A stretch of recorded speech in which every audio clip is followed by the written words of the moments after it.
Good morning and welcome. It's final day of our conference on water issues around the world.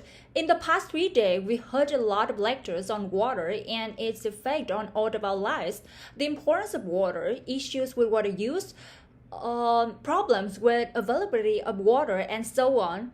There's been a lot to consider. This morning, our speaker is Dr. Regina Garcia. Dr. Garcia has overseen many successful water projects around the world.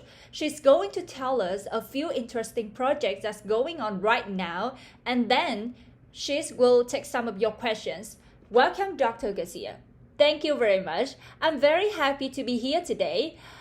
This conference has offered an incredible opportunity for concerned people to meet and exchange ideas on those important issues. There are many positive water projects in progress around the world. I'm going to start with a quick overview of a few examples, and then later we consider them in detail.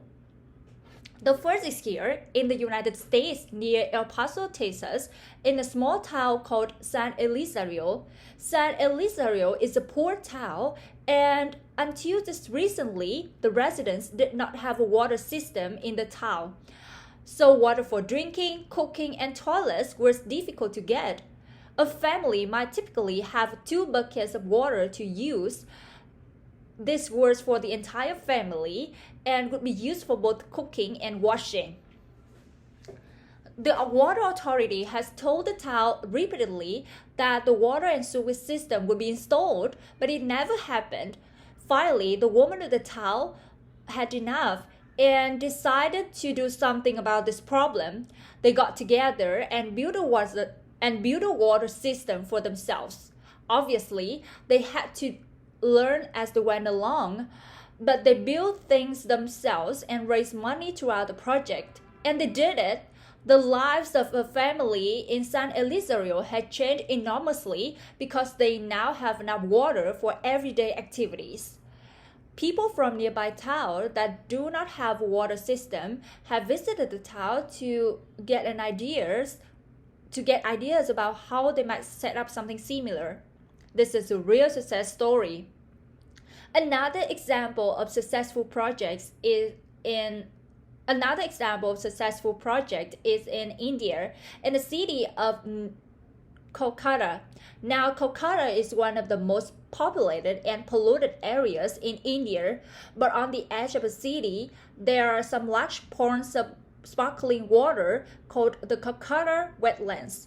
These wetlands are made from wastewater from the city. This is not clean enough to drink, but it is clean enough for fish to live in, and the fish provide food for people. The wetlands also offer a natural scenery in the city. So how can dirty water, wastewater from the city, ends up as a pond water that is healthy enough for fish to live in? Well, it all has to do with algae. Seaweeds and tiny plants that live in the water.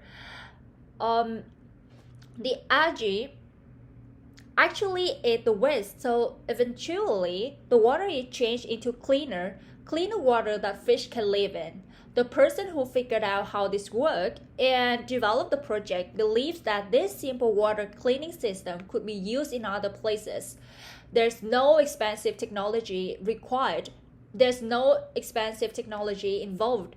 It's just a matter of understanding the ecosystem and helping it along. So this fairly simple system of cleaning dirty water could potentially be used anywhere in the world. The last example is of a simple project in the city of Vancouver in British Columbia in Canada. There, the city has designed and manufactured rain barrels for residents of the city. The residents use the rain barrels to collect water to water their garden. Now, this may not seem like a particularly important project. Vancouver is a city that gets a lot of rain after all, but I believe it's indeed important. The main idea behind this program is to try to make people more aware of wasteful water practices. Historically, people did feel that water conservation was important since the city does in fact get a lot of rain. But people use a lot of water to irrigate their garden during the summer, so the city hoped that these simple programs will make them think a bit more about water use. I think this type program where people in places that don't appear to have major water problems also learn about water conservation is becoming more important in worldwide education about water use. Now, I will take a few minutes to answer any questions so far before we go into this problem in detail.